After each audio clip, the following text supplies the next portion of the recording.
Good evening class, आपका उत्कर्ष classes में welcome है। आज की क्लास में हम लोग मेथड ऑफ इंटीग्रेशन स्टडी करेंगे। कल की क्लास में हमने फंडामेंटल कॉन्सेप्ट ऑफ इंटीग्रेशन लिया था, तो आज हम लोग मेथड ऑफ इंटीग्रेशन में इंटीग्रल बाय सब्स्टिट्यूशन ले रहे हैं। तो देखिए इसमें इंटीग्रल बाय सब्स्टिट्यूशन में क्या है, हमारा जो इंटीग्रल है इसमें वो इंटीग्रल इस फॉर्म में हो सकता है, जैसे हमारे पास integral F X into F dash x D X. हमारी जो प्रॉब्लम है, हमारा जो क्वेश्चन है वो इस फॉर्म में हो सकता है। ये पहला मेथड ऑफ सब्स्टिट्यूशन का पहली फॉर्म है। अगर क्वेश्चन इस फॉर्म में होता है तो हम क्या करते हैं, हम पुट करते हैं एफ एक्स को टी, फिर इसका एफ एक्स का डिफरेंशिएशन करते हैं, F dash x D X equal to D T. देखिए जब आप यहां से ये t इक्वल टू एफ एक्स है, आप D T upon D X निकालेंगे तो वह एफ डैश एक्स बनेगा। तो इसी डी एक्स को हम यहां लिखते हैं, तो F dash x D x d T हो जाता है। तो हमारा ये इंटीग्रल I बनता है। इंटीग्रल को जनरली हम I सिंबल से भी रिप्रेजेंट करते हैं, तो इंटीग्रल I बनता है t dt। ये एफ एक्स हमने t ले लिया है और ये हमारा बन जाता है dt। तो t dt, तो t की पावर 1 dt, तो ये t की power 1 plus 1 upon 1 plus 1 upon 2 T square plus C. और फिर जब हम t की वैल्यू रख लेते हैं तो ये बनता है 1 upon 2 F X square plus C. जैसे एग्जाम्पल लेते हैं हम इसका, हमारे पास क्वेश्चन है, मान लीजिए एग्जाम्पल हमारा क्वेश्चन आएगा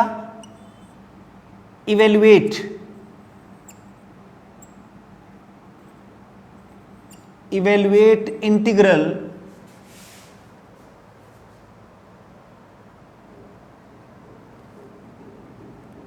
sine x into cos X D x. तो यहां पर ये जो साइन एक्स है ये आपका एफ एक्स है, और ये जो कॉस एक्स है ये एफ डैश एक्स है। क्यों? क्योंकि साइन एक्स का जो डिफरेंशिएशन होता है वो कॉस एक्स होता है। तो आप यहां पर पुट करेंगे, आप यहां पर सब्स्टिट्यूशन लगाएंगे, put sine X is equal to T, तो इससे रिजल्ट आएगा cos X D X equal to D T. तो हमारा ये इंटीग्रल I बन जाएगा। So integral I equal to sine X को हमने लिया है t, cos X D X आ गया D T, T D T, और यही चीज आ गया T square by 2 plus C. तो 1 अपॉन 2, टी क्या है, साइन एक्स है, साइन स्क्वायर एक्स प्लस सी, ये आंसर आ गया। जैसे इस फॉर्म में स्टूडेंट हमारे पास एक और हो सकता है, जैसे हम दूसरा एग्जाम्पल लेते हैं, एग्जाम्पल 2 लेते हैं। Example 2, evaluate integral sec square X into 10x dx। तो हम इसको लिख सकते हैं integral I equal to 10x into sec square x D X. यहां पर ये आपका एफ एक्स है, ये आपका एफ डैश एक्स है। जब अब आप सब्स्टिट्यूशन लगाएंगे, आप पुट करेंगे, put 10x equal to T, तो 10x का डेरिवेटिव क्या होगा, सेक स्क्वायर एक्स। अब आप इसको डिफरेंशिएट करेंगे, sec square x D x is equal to D T. तो आपका इंटीग्रल क्या बन जाएगा, इंटीग्रल टी डी टी। और इसका इंटीग्रेशन हो जाएगा T square by 2 plus a constant c, तो ये हो जाएगा 1/2। What is t? 10x, तो 10 स्क्वायर x प्लस c, ये आपका आंसर आ जाएगा। इंटीग्रल बाय सब्स्टिट्यूशन में जनरली हमको 4 तरह के इंटीग्रल मिलते हैं, जिनको हम इंटीग्रेंड भी कहते हैं, जिनका इंटीग्रल हमें फाइंड करना है। तो वो 4 तरह के इंटीग्रल हो सकते हैं। उसमें पहली फॉर्म क्या है? fx into F dash x D x. तो उसमें हमें पहचानना है कि fx कौन सा है और उसका डेरिवेटिव एफ डैश एक्स कौन सा है। तो उसको पहचानने के बाद हमें fx को t लगाना है, f dash x D x की जगह dt लिखना है, इंटीग्रल t की पावर 1 dt, और फिर इसमें हमारा फॉर्मूला लग रहा है t की पावर 1 dt। हम यहाँ पर वही फॉर्मूला लगा रहे हैं जो कल हम डिस्कस कर रहे थे, integral xn dx equal to x to the power n plus 1 upon n plus 1 plus c। यही फॉर्मूला इसमें सब जगह लग रहा है। तो ये था पहले तरह का सब्स्टिट्यूशन मेथड में हमारा इंटीग्रल का क्वेश्चन किस फॉर्म का हो सकता है। ऐसे ही इसमें सेकंड फॉर्म है। सेकंड फॉर्म देखिए क्या है। सेकंड फॉर्म हमारा इंटीग्रल हो सकता है I इक्वल टू fx की कुछ पावर हो जाए, fx की power n into F dash x dx। एक फंक्शन होगा, उसकी कुछ पावर होगी और उसके साथ उसका डेरिवेटिव होगा। आपको यह पहचानना है। प्रोसीजर सब जगह वही होगी। हम fx को t लेंगे, F dash x D x d T बनेगा। जैसे मैं इसको एग्जाम्पल से क्लियर करता हूं। एग्जाम्पल, मान लीजिए हमारे पास है integral 10 to the power 5x into sec square x D x. अब हमें इसको पहचानना है। Integral I equal to 10x की power 5 into sec square x D x. हमें इससे पहचानना है, ये हमारी सेकंड फॉर्म पर बेस्ड है। 10x को हम t लगाएंगे, हम पुट करेंगे 10x is equal to t। इसका डिफरेंशिएशन होगा, this implies sec square x D x is equal to D T, और हमारा इंटीग्रल बनेगा integral I is equal to t to the power 5 dt। फिर इसमें हम इंटीग्रल का फॉर्मूला लगाएंगे, integral x to the power n dx is equal to x to the power n plus 1 upon n plus 1। तो हमारा integral आ जाएगा I is equal to 1 upon 66 plus c, और at last हम t की value लगा देंगे, तो ये आएगा 1/6। t means 10x, 10 to the power 6x plus c। This will be its answer. ये इसका आंसर हो जाएगा। तो ये सेकेंड फॉर्म थी 10 fx to the power n into F dash x. तो इसी तरह से हमारी तीसरी फॉर्म हो सकती है फॉर्म 3। तीसरी फॉर्म हो सकती है, देखिए फॉर्म 3, ये हो सकता है integral F dash x upon f x D x.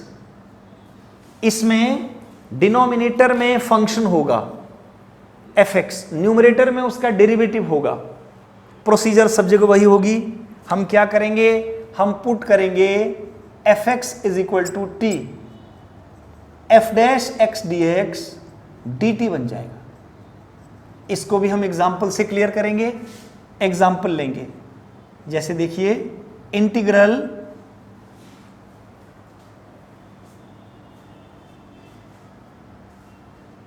Ten x है,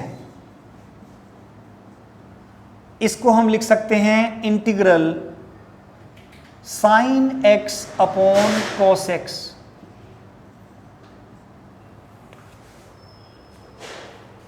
ये cos x का डिफरेंशियल sin x होता है माइनस में, हम पुट करेंगे put cos x is equal to t,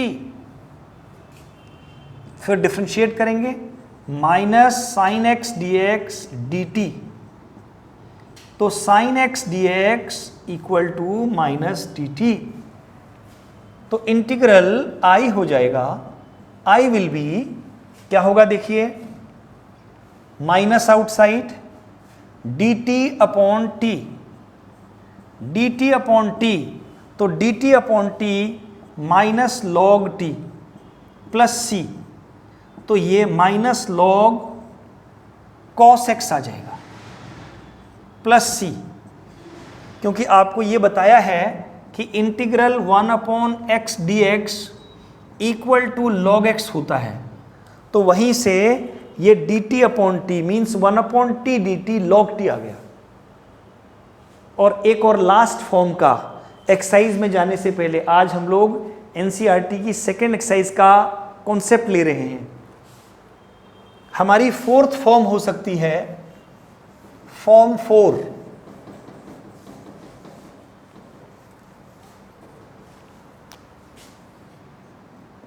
form number 4 हो सकता है integral f dash x upon f x to the power n dx। Procedure बिल्कुल यही होगा, सब जगह हमको पहचानने के बाद fx को t लगाना है, f dash x dx dt बनेगा। जैसे हम एग्जांपल लेते हैं इंटीग्रल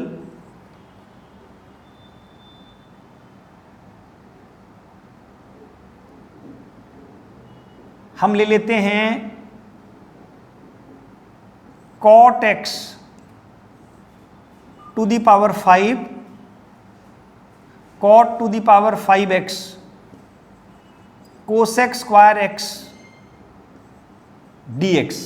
ये अगर हम इस एग्जांपल में cot x को t पुट कर दें, let cot x is equal to t, cot x का डिफरेंशिएशन होता है minus cosec square x dx is equal to dt, so cosec square x dx is equal to minus dt। तो हमारा ये integral देखिए क्या बनेगा, ये इंटीग्रल बनेगा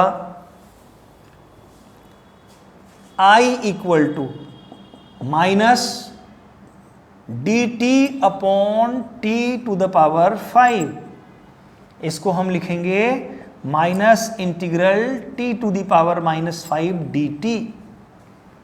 फिर इसका क्या सॉल्यूशन होगा, minus t to the power minus 5 plus 1 upon minus 5 plus 1 plus c। तो सॉल्व करेंगे आगे, ये आएगा 1 अपॉन 4 इंटू 1 अपॉन टी की पावर 4 प्लस सी। फिर हम लोग t की वैल्यू रख देंगे इसमें, this is 1 upon 4 into 1 upon cot to the power 4 x plus C. तो स्टूडेंट्स मैंने इसमें आपको बताया कि इंटीग्रेशन बाय सब्स्टिट्यूशन में हमारे 4 तरह के इंटीग्रल हो सकते हैं। अब हम एनसीईआरटी की एक्सरसाइज नंबर 7.2 में जाएंगे और इन कॉन्सेप्ट्स का यूज करेंगे। तो हम ले रहे हैं एक्सरसाइज 7.2,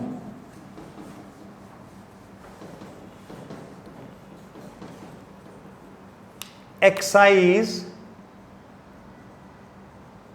7.2 एनसीईआरटी। पहला क्वेश्चन दिया है इसमें, evaluate the following integrals. Integral 2x upon 1 plus X square, 2x upon 1 plus X square, 2x upon 1 plus X square dx। बहुत सिंपल है, ये हमारी फॉर्म जो नजर आ रही है हमको, ये फॉर्म नजर आ रही है f dash x upon f x D x वाली, ये नजर आ रही है। तो हम पुट करेंगे, इंटीग्रल को हमेशा i लेना चाहिए।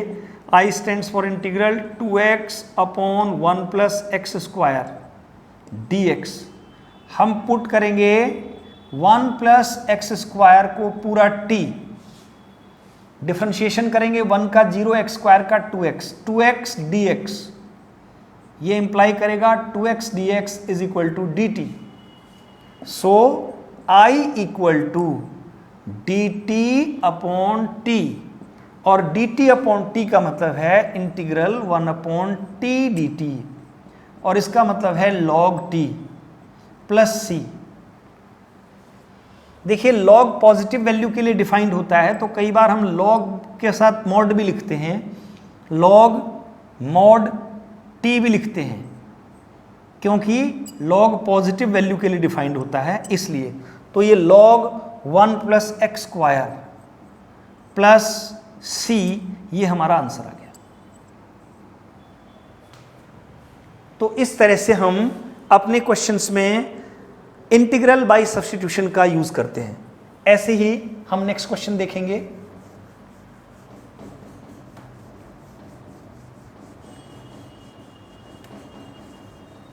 नेक्स्ट क्वेश्चन में हमारे पास है इंटीग्रल, क्वेश्चन नंबर 2 आपकी बुक में, integral log x whole square, log x whole square upon x।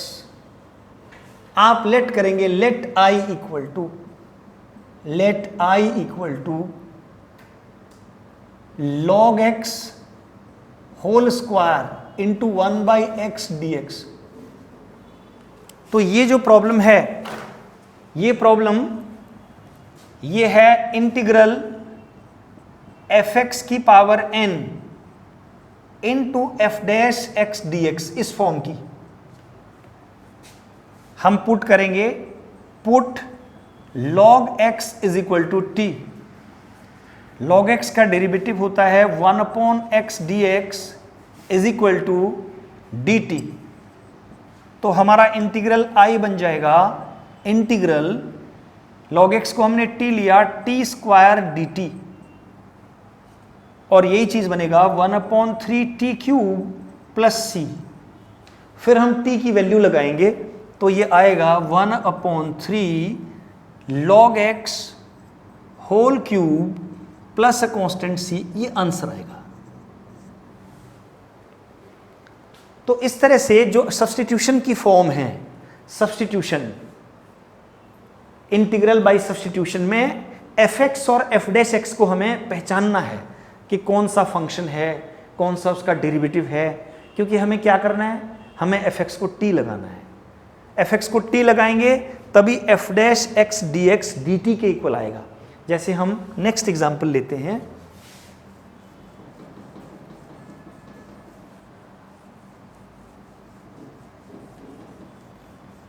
Question number 3 ले रहे हैं हम। क्वेश्चन नंबर 3 है, क्वेश्चन नंबर 3 है हमारा integral 1 upon x plus x log x, x plus x log x। तो हम अगेन I लिखेंगे, let I equal to integral 1 upon x into 1 plus log x dx। फिर इसको ऐसे लिखेंगे, देखिएगा 1 upon 1 plus log x into 1 upon x dx। क्यों? ये हमारी फॉर्म बन रही है f dash x upon f x वाली, ये बन रही है। हम पुट करेंगे, put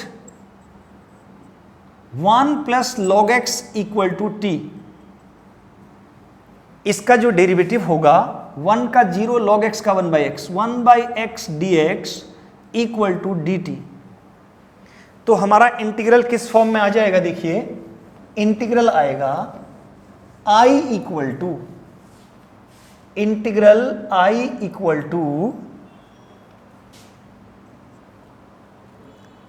1 by t, 1 plus log x को हमने t लिया है, 1 बाई टी डी टी, तो 1 बाई टी डी टी आएगा log t प्लस सी।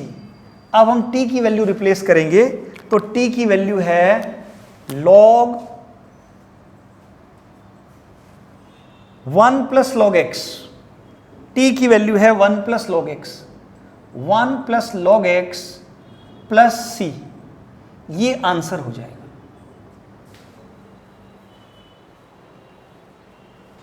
नेक्स्ट क्वेश्चन लेंगे, क्वेश्चन नंबर 4 हम लेंगे। अब क्वेश्चन नंबर 4 लेंगे, देखिए sine integral sine x, integral sine x into sine cos x, integral sine x into sine cos x dx। तो इस problem में हम थोड़ा सा इस तरीके से लेंगे, I equal to integral sine of cos x into sine x. हमें सब्स्टिट्यूशन ऐसे करना है, इंपॉर्टेंट चीज ये है कि हमें डेरिवेटिव मिले। हमें एफ एक्स उसको लेना है जिसका एफ डैश एक्स हमें मालूम है। जैसे यहां पर हमें कॉस एक्स को टी लेना पड़ेगा, यहां पर हमें करना पड़ेगा put cos x is equal to t. Cos x का डिफरेंशियल आएगा minus sine x D x is equal to D T. तो साइन एक्स डी एक्स आएगा माइनस का डी टी। ये इंपॉर्टेंट है, ये इंपॉर्टेंट है। इस कंप्लीट की जगह पर वैल्यू डी टी आनी चाहिए। तो आई बनेगा I equal to minus minus sine T D T. अब आप जानते हैं integral sine X is equal to minus cos X, कल की क्लास में हमने आपको बताया था। तो ये बनेगा, दिस इज माइनस एक ऑलरेडी है, एक और माइनस आएगा कॉस टी प्लस सी। फिर हम टी की वैल्यू लगा देंगे, cos what is t, cos x, cos cos x plus c. This will be our answer, ये हमारा आंसर हो जाएगा। तो इंटीग्रल बाय सब्स्टिट्यूशंस, तो किसको हमें टी मानना है, कौन उसका डेरिवेटिव है, ये बात ध्यान में रख करके हमें ऑब्जर्व करना है क्वेश्चन को। जैसे नेक्स्ट एग्जांपल लेंगे, क्वेश्चन 5, क्वेश्चन 5 लेंगे। ये है integral sine A x plus B into cos A x plus B into D X. आप क्वेश्चन को देखकर समझ गए हैं। इंटीग्रल आई है sine of into cos of A x plus B D X. ये एफ एक्स है, ये उसका डेरिवेटिव एफ डैश एक्स है। तो हम पुट करेंगे, put sine of A x plus B equal to T. Derivative आएगा cos of A x plus B into further derivative of this A D x is equal to D T. तो यहां से आएगा cos A x plus B is equal to 1 upon A D T. तो हम लिखेंगे integral I equal to